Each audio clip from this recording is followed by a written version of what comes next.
Doctor Marcos Antonio Con Gallardo. Estuvo postulado a los edictos 3 y 10 y actualmente el edicto 13-2018. Tuvo ternado en el edicto 3 para miembro de la Corte Suprema. Tiene 53 años de edad, nacido el 17 de enero de 1965. Egresado a la Universidad Nacional de Asunción, doctor en Ciencias Jurídicas de la Universidad Nacional de Asunción, con la tesis doctoral Los límites de la casación penal, el control de los hechos, calificación summa cum laude. Ejerció la profesión por más de 15 años, fue juez penal de garantías, también asesor jurídico de la Presidencia de la Honorable Cámara de Senadores. Ejerce la docencia, tiene publicaciones, disertaciones y exposiciones. Buen día, doctor Marcos Con. Tiene 10 minutos para referirse sobre los ejes temáticos. El funcionario Ignacio Cardoso estaría indicándolo con la carpeta amarilla y la carpeta colorada a medida que transcurre el tiempo. También indicarle que por disposición del Consejo de la Magistratura está prohibido leer directamente sobre los ejes temáticos. Adelante, doctor. Muy buenos días, señor presidente, señores miembros del Consejo de la Magistratura, señores y señora miembros del Tribunal de Honor, público presente, ciudadanía toda. Permítame utilizar estos 10 minutos brevemente a una introducción del concepto de la dignidad humana. Es esencial para hablar luego sobre el rol del Poder Judicial en el Estado social de derecho. Y la dignidad humana es una aprehensión, una preocupación del colectivo humano desde el inicio mismo de la humanidad, digo yo, porque culturas orientales y occidentales siempre nos hemos preocupado sobre este concepto, aunque nunca lo hemos tenido muy claramente desarrollado. Recién hacia el inicios del siglo XIII, Tomás de Aquino, en su Tratado de las Leyes, que forma parte de la Suma Teológica, nos habló del imago Dei, de la imagen de Dios. La imagen de Dios es la persona humana y por tanto portadora de derechos y obligaciones en la concepción de este fray dominicano. Esta concepción, por demás religiosa, rápidamente de alguna manera se secularizó, pero no fue hasta en una nota marginal en la obra de Immanuel Kant, que se llama Metafísica de las Costumbres, donde tomó el mismo concepto de Tomás de Aquino, refiriendo a la dignidad de las personas como un derecho per se, por solo su existencia. La razón de ser, decía Kant, es la existencia misma del ser humano. Y esto sí se secularizó ya mucho más rápidamente, porque a partir de la Declaración de Derechos del Hombre y del Ciudadano de 1789, todos sabemos que en su artículo primero la República Francesa tomó como fundamento de su existencia a la libertad de todos sus ciudadanos, a la libertad y la igualdad de todos sus ciudadanos. Y esto luego pasó ya a las legislaciones que hasta hoy en día vienen trabajando el concepto. Pero desde un punto de vista histórico, para analizar la Constitución paraguaya, tendríamos que mirar dos fenómenos constitucionales muy importantes. ¿Cuál fueron? La Constitución de Querétaro del año 17 en México. México salía de una dictadura brutal y de unas revoluciones civiles muy importantes. Por tanto, con una población mayoritariamente indígena en aquel momento y hambreada, decidió girar el Estado el Estado liberal hacia un Estado social. Y Eber, el presidente de la República del Weimar, en el año 19, le convoca a un docente universitario austriaco, Hans Kelsen, para realizar su obra magna, que fue la Constitución del Weimar del año 1919, donde por primera vez a la usanza de la Constitución mexicana se enfocan con claridad los derechos sociales. Ya no bastan los derechos civiles y políticos, sino que había que enfrentar la nueva realidad que tenía Alemania en aquel momento, saliendo de los estruendos de la Primera Guerra Mundial, conformar así un Estado que proteja a individuos y a enorme cantidad de cientos de miles de huérfanos que dejó aquella Primera Guerra Mundial. La Constitución del 49 hizo lo mismo en Alemania. En febrero del 49, Alemania dicta una constitución y por primera vez en el derecho constitucional aparece el concepto de dignidad humana expresamente, de una manera expresa y concreta. En su artículo primero, en la Constitución, la ley fundamental alemana del año 1949, repito. Y esta es la tradición que de alguna manera llegó al Paraguay y conformó, a mi modo de ver, humildemente, la mejor constitución que ha tenido el Paraguay en su historia, a la fecha, ya que lo expresa el propio preámbulo, el artículo primero y el artículo 46, que no es otra cosa, sino que una memoria de aquella declaración del hombre y del ciudadano de 1789, cuando dice el artículo 46, todos los habitantes de la República son iguales en derechos y en dignidad. ¿Cómo esto se confluye con el Estado Social de Derecho? Y el Estado Social de Derecho nace para servir a la dignidad humana, nace como un medio justamente y no como el fin. El fin a partir de ahora es el ser humano, el habitante de la República, no importa su nacionalidad, aquel que viva y haga progresar la nación con todos nosotros. Ese es portador de derechos inherentes y por tanto hay obligación del Estado de reconocer esos derechos y pelear por ellos, allanar, como dice el artículo 48-46 de la Constitución de la República. Me parece a mí que este cambio de paradigma de servir al Estado a servir al ciudadano, como la actual Constitución de la República nos reclama, es el cambio más importante que ha hecho el Paraguay a lo largo de toda su historia independiente. Y a eso está llamado la Corte Suprema de Justicia. La Corte Suprema está llamada a cumplir ese rol, a proteger al ciudadano y a través de la protección de sus derechos a pacificar a la sociedad. Eso desde un punto de vista funcional y desde un punto de vista estrictamente orgánico, está llamada a buscar la independencia de todos sus magistrados. Esta es la función primordial de la Corte, ya que solamente con magistrados independientes la República puede gozar de la pacificación que a través de la jurisdicción resulte de los fallos judiciales. Esa brevemente es mi visión del Estado social y el rol de la Corte Suprema y del Poder Judicial en medio de este Estado social. En segundo lugar, quisiera hablar ya del segundo tema rápidamente. Me parece a mí que la percepción del sistema judicial hoy en día no es el mejor.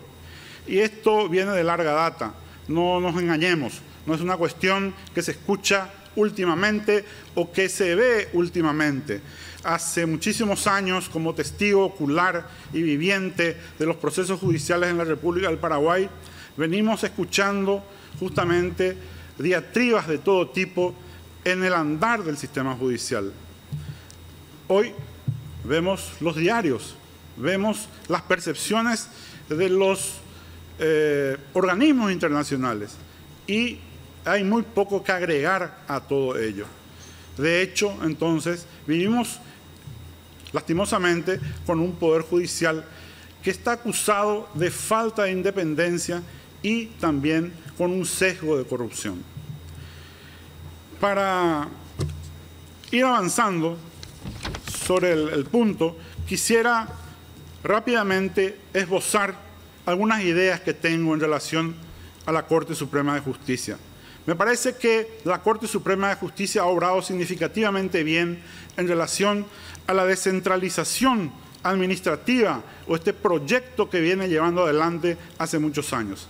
Todavía sigue siendo insuficiente. Confío en que se pueda ahondar este proceso de descentralización administrativo, llegando a que la Corte pueda ejercer su política judicial en la realización y formulación del presupuesto, pero no en su ejecución. Y en segundo lugar, confío en la transparencia de los sistemas electrónicos para que el ciudadano conozca justamente cuál es el estado de su expediente. No importa que sean solamente las partes, inclusive cualquier ciudadano, para que se pueda luchar efectivamente contra la morosidad.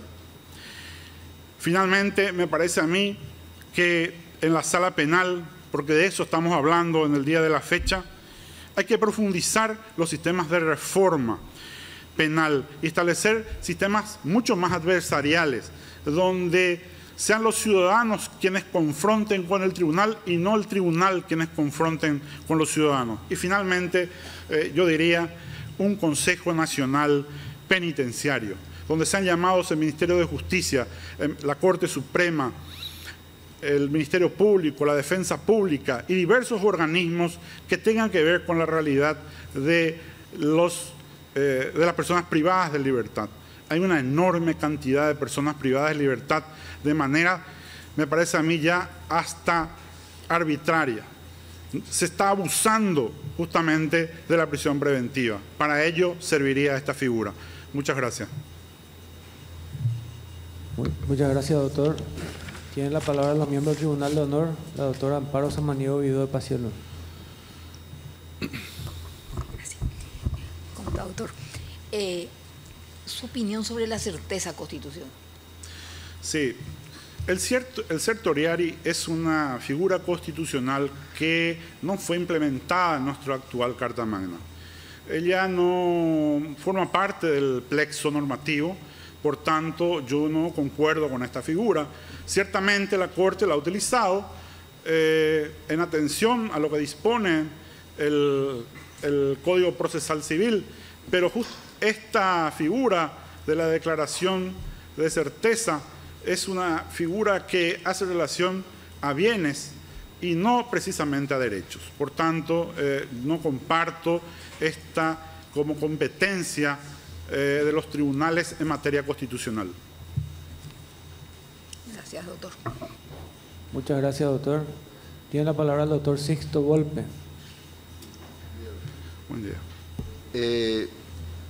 Entre las medidas a proponer, señaló que le gustaría establecer sistemas más controversiales. Sí. Me gustaría que se explaye un poco más sobre eso. Sí. En la fase de juicio oral y público, hoy en día tenemos un procedimiento de segunda generación. Hoy en día se están hablando ya en América Latina de procesos penales de cuarta generación, donde en el sistema penal, digamos, haciendo una analogía con el sistema dispositivo del proceso civil, se busca que el órgano jurisdiccional tenga la menor intervención posible y que sea un proceso de partes. Todavía no ocurre esto. Todavía vemos en las audiencias del juicio oral y público una inmensa cantidad de preguntas por parte del tribunal, y cuando el tribunal técnicamente extrujó al imputado o a los testigos hasta el último caso, digamos, le entrega nuevamente la palabra a las partes para que sigan con el interrogatorio. Es una práctica que hoy en día está mal vista por la doctrina y se busca que el tribunal, a través de esta reforma legislativa, se encuadre a lo que está llamada por la Constitución, a juzgar y no a buscar la verdad, que es un trabajo de las partes y en especial del Ministerio Público.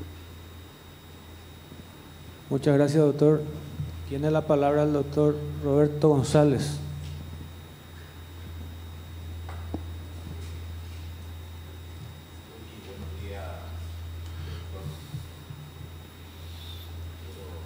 Quiero hacer una pregunta.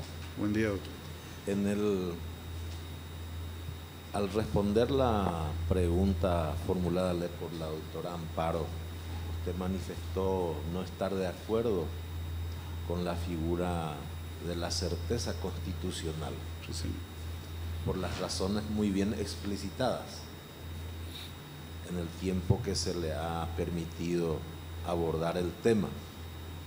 Eso implica, doctor Marcos, de que de llegar a la Corte Suprema de Justicia usted trataría de desmontar esto, hacer de que esto no se constituya en una jurisprudencia, porque si algo está mal, si viene un magistrado y funda la sentencia de tal manera a que sea más contundente de lo que se viene haciendo, eso sería como desmontar esto que se va ya, que va adquiriendo ya como una suerte de una arquitectura jurisprudencial. ¿Esto usted llevaría adelante de ser ministro de Corte? Es mi pregunta. Buenos días nuevamente, señor diputado. Sí, yo creo que sí, señor diputado, porque entre las competencias explicitadas por la Constitución de la República, para la Sala Constitucional o para la Corte Suprema de Justicia, no se encuentra la declaración de certeza. Y es más, me gustaría repetir esto, ¿verdad? El Código Procesal Civil sí ciertamente lo prevé, pero prevé para bienes, y no precisamente para derechos, como normalmente se recurre a esta figura. Me parece a mí que la figura de la acción de inconstitucionalidad es la vía correcta constitucional para debatir cualquier imponderable o cualquier litigio en relación a los derechos que puedan suscitar o conflictuarse entre el Estado o el Estado y el ciudadano. Por tanto, desde este momento expreso que la vía correcta, a mi modo de ver, es la acción de inconstitucionalidad y no la declaración de certeza. La verdad que no sé si es una repregunta, si me permite, presidente, pero creo, doctor Marcos, muy importante esto que estamos haciendo de cara a la ciudadanía, porque esto nos permite tener jueces, magistrados predecibles. Esto que usted está manifestando en esta audiencia pública, que va a quedar en los soportes audiovisuales, es muy importante, lo va a tener preso a usted, Sí, señor. a esta idea expuesta a este auditorio, a este consejo y ante este honorable tribunal de honor. Lo que no significa que usted no vaya a poder salir de esta idea, siempre y cuando usted tenga razones jurídicas valederas para revisar su criterio de hoy, pero quiero nomás resaltar de que a partir de hoy yo, como abogado, estaré muy atento a su actuación de llegar usted a ser ministro de Corte, a ver si procura ser coherente con lo que explica hoy y lo que mañana vaya a resolver como ministro de Corte. Mi apreciado doctor, muchas gracias. A usted, señor. Muchas gracias, doctor. Tiene la palabra el doctor Carlos Cabrera. Muy buenos días, doctor. En cuanto a la seguridad jurídica, vemos que hay de repente sentencias contrapuestas de diferentes tipos, una por sí, otra por no. ¿Usted considera que la figura de la casación sería tal vez algún método eficaz como para tratar de igualar los criterios en cuanto a las sentencias? Sí, claramente en materia, bueno, en primer lugar, el inciso cuarto del artículo 259 de la Constitución de la República prevé el recurso de casación. Y no importa la materia, puede ser civil, laboral, penal. De hecho, que solamente lo tenemos regulado hasta el día de hoy en el artículo 477 del Código Procesal Penal. Y una de las finalidades justamente es la de homogeneizar la jurisprudencia, hacer que ella no sea, digamos, escandalosa para la ciudadanía, porque cuando el máximo órgano dicta una resolución, directamente, nos guste o no, se vuelve una jurisprudencia y se vuelve sobre todo una noticia ante la ciudadanía. Más allá de que dos resoluciones dispares sobre una cuestión muy parecida puedan parecer resoluciones contradictorias, no siempre ocurre así. O sea, el caso siempre es extremadamente particular y se puede fundamentar a veces las diferencias. Ahora, esta es la cuestión. Lo que pasa es que muchas veces los tribunales o la propia Corte nos sorprenden con fallos sin ningún tipo de exposición de motivo de por qué cambia su opinión. Y este es el fondo de la cuestión. Si hubieran fallos que nos explicaran por qué ante situaciones exactas cambia el fallo, bueno, el ciudadano y el abogado se quedaría mucho más tranquilo. Pero no ocurre siempre esto. Y esto es lo criticable, ¿verdad? Entonces, yo creo que pasa por una mejor fundamentación de los recursos de casación y claramente el recurso de casación tiene como finalidad, como segunda finalidad, homogeneizar la jurisprudencia, hacer que la jurisprudencia sea no solamente transparente y predecible para el ciudadano, sino que la jurisprudencia sea un mecanismo de legitimidad de todo el Poder Judicial. Porque cuando no ocurre así, el Poder Judicial pierde credibilidad. A usted. Muchas gracias, doctor. Tiene la palabra el doctor Osvaldo González. Gracias, presidente. Buen día, doctor. Estuve escuchando su exposición, si bien no estoy presente, estuve escuchando y me llamó la atención, por eso le pedí la palabra al presidente para hacer una consulta en relación a que mencionó usted en su exposición el trabajo que debe hacer la Corte o los miembros de la Corte en particular. Y también habló del Poder Judicial. Y en todas mis preguntas yo siempre le estoy consultando a los postulantes justamente el tema del Poder Judicial, que no involucra solamente a la Corte. Y mencionó que se habla de corrupción y que no es nuevo eso en el Poder Judicial, que es un tema de antaño ya que se habla de corrupción. Es recurrente y no sé qué otro término fue el que utilizó, ¿verdad? Entonces, más allá del cargo de ministro de Corte, que es también la pregunta que le hago a todos, que usted va, en caso de acceder al cargo, que usted va a cumplir como ministro de Corte, por supuesto, es la de dar un proyecto de trabajo, una visión de trabajo en su carácter de ministro, pero en el Poder Judicial, que es el que le toca al ciudadano común. Hoy se habla de las nuevas competencias del juego de paz. Y bueno, la gente habla del Poder Judicial corrupto cuando ese juez de paz percibe una suma de dinero que no le corresponde o exige para hacer su trabajo una suma de dinero cuando ese servicio tiene que prestarlo en función a eso que mencionó el Estado Social de Derecho, el Estado del Servicio del Hombre. La pregunta en particular es, ¿qué propuesta tiene usted en caso de acceder al cargo de ministro de Corte para disminuir o promover una lucha contra esa corrupción que usted reconoce existe hace mucho tiempo y que seguramente está en la conciencia de la gente? Por eso lo mencionó de esa manera, ¿verdad? ¿Cómo puede hacer un ministro de Corte, usted que accede al cargo de ministro de Corte, para disminuir esa corrupción? Me parece a mí que la llave está en el control no solamente del cuadro de magistrados judiciales en cada circunscripción,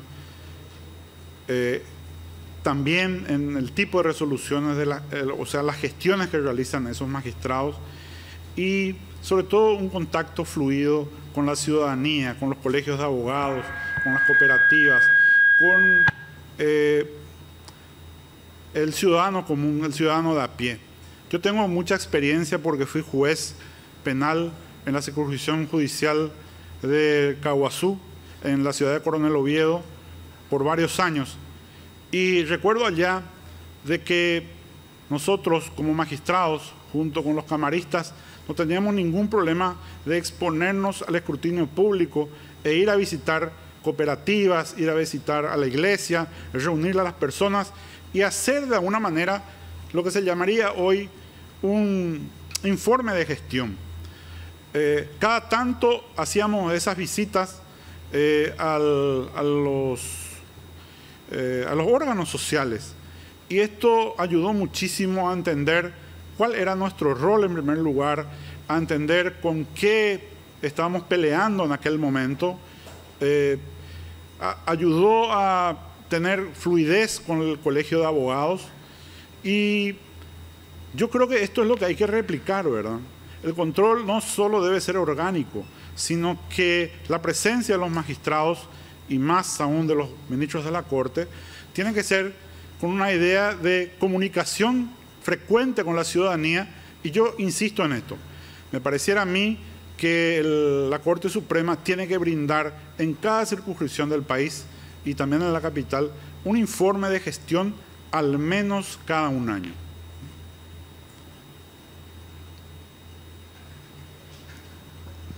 Muchas gracias, doctor. Una consulta, doctor. ¿Qué opinión tiene con relación a lo resuelto ayer por la Corte de que las sesiones plenarias tienen que ser en vivo, publicadas? Bueno, esta es una impronta que nos viene, ¿verdad? Es una impronta social donde hoy en día la ciudadanía está reclamando el cumplimiento del principio de publicidad, que es uno de los bastiones de toda república. Para que haya una república tiene que haber, evidentemente, la publicidad de todos los actos de gobierno. Y esos actos de gobierno en los órganos colegiados se ejercen justamente en las audiencias, en las vistas que tienen estos órganos. De hecho, que yo había planteado ya esta cuestión en mi primera exposición y dicho que estaba de acuerdo no solamente con lo que se está o se va a hacer en la Corte Suprema, sino en todos los órganos, como viene haciendo la Cámara de Senadores, la Cámara de Diputados, el Jurado de Enjuiciamiento de Magistrados, con mucho suceso, ¿verdad? Y por qué no esperar de acá a poco tiempo que los órganos del Poder Ejecutivo también se puedan abrir a esta mecánica. Muchas gracias, doctor. Tiene la palabra el diputado Roberto González. Gracias, presidente. Prometo ser muy breve en mi pregunta, doctor, en honor al tiempo y a la televisación, qué sé yo, de la transmisión de los medios. A mí, sin embargo, me preocupa bastante, doctor Marcos, esto de abrir a los medios, por ejemplo, una deliberación de un cuerpo colegiado. Es cierto, una institución republicana, garantía de los derechos ciudadanos, que tenga que ser sesiones abiertas a los medios. Yo estoy de acuerdo que en la Cámara de Diputados, en la Cámara de Senadores, por su esencia política, que así sea, pero no me imagino una discusión en la plenaria de la Corte, en cualquiera de sus salas, donde se está resolviendo de repente la propiedad, la honra, la reputación, la seguridad misma de una persona, porque de eso se trata. Entonces, con ese criterio, ¿por qué no plantearíamos, por ejemplo, de que la reunión de ministros del Poder Ejecutivo también sea abierta a la prensa? Porque es también una institución republicana y una práctica republicana. Sin embargo, estoy más que seguro que esa reunión de ministros no será abierta para la prensa. ¿Por qué? Por razones de seguridad y otros argumentos muy sólidos, estoy seguro. Yo no tengo muy bien definido, doctor Marcos, pero temo a esa apertura, no sé si para congraciarnos con los medios, con el clima de época, de momento, de eso de que la ciudadanía tiene que estar o sí o sí. Miren que lo que yo estoy diciendo es bastante complicado para mí. Para el día de mañana me van a decir, Roberto González quiere cerrar posibilidad de que la prensa tenga acceso. No, pero yo creo que no tenemos que temer de discutir, de debatir estos temas cruciales para nuestra sociedad, para nuestro país. Para eso están los órganos especializados. Mejoremos los sistemas, tratemos de llevarle a los mejores, y a mí no me importa que se reúnan en la cocina de la Corte Suprema si quienes se reúnan son varones y mujeres honorable. Eso es lo que la sociedad quiere. No importa que no esté la televisión, la radio, los diarios. Lo que importa es que estén varones y mujeres honorables y probos, resuelvan donde resuelvan, la hora en que resuelvan y la forma yo sé que va a resolver conforme a derecho. Eso es lo que necesitamos. Por eso me gustaría que se explaye 2 minutitos con el perdón, con el permiso del presidente y los compañeros. Muchas gracias. Cómo no. Adelante. Yo senador, diputado, comparto mucho de lo que usted está diciendo. Creo que hay segmentos de la labor de la Corte Suprema de que no pueden ser publicitados. De hecho que hay momentos en que la Corte Suprema va a tener que dar alguna resolución, como usted dice, sobre la honra de alguna mujer, de algún niño, y creo que son situaciones que no pueden estar bajo ningún sentido a la luz pública el debate que se realice sobre ese tipo de hechos, pero tampoco espero que la prensa pueda avanzar ante estas reuniones, sino que sea la propia Corte Suprema a través de sus medios tecnológicos la que emita la señal y sea esta señal la que van a tomar los medios de prensa. De hecho que no se puede permitir un conglomerado de prensa en la sala de audiencias de la Corte Suprema. Esto es inaudito, no podría... también yo me estoy exponiendo a decir esto, pero no creo que esto pueda ser factible, ¿verdad? Ahora, en el tema de los recursos, sobre todo en la sala penal, cuando hablamos de la sala penal, la propia ley hoy en día, el Código Procesal Penal, establece ya como posibilidad las vistas públicas, que se llaman vistas de fundamentación, donde las partes exponen ante la sala penal sus argumentos que posteriormente pasarán a ser debatidos de inmediato por la sala penal. Y esto es lo que ocurre básicamente también con la ley en los tribunales de apelación y lo que ocurre todos los días en los juicios orales y públicos, ¿verdad? O sea, son diferentes modos de ver en relación al recurso, pero en relación al gobierno judicial, que me parecería es una preocupación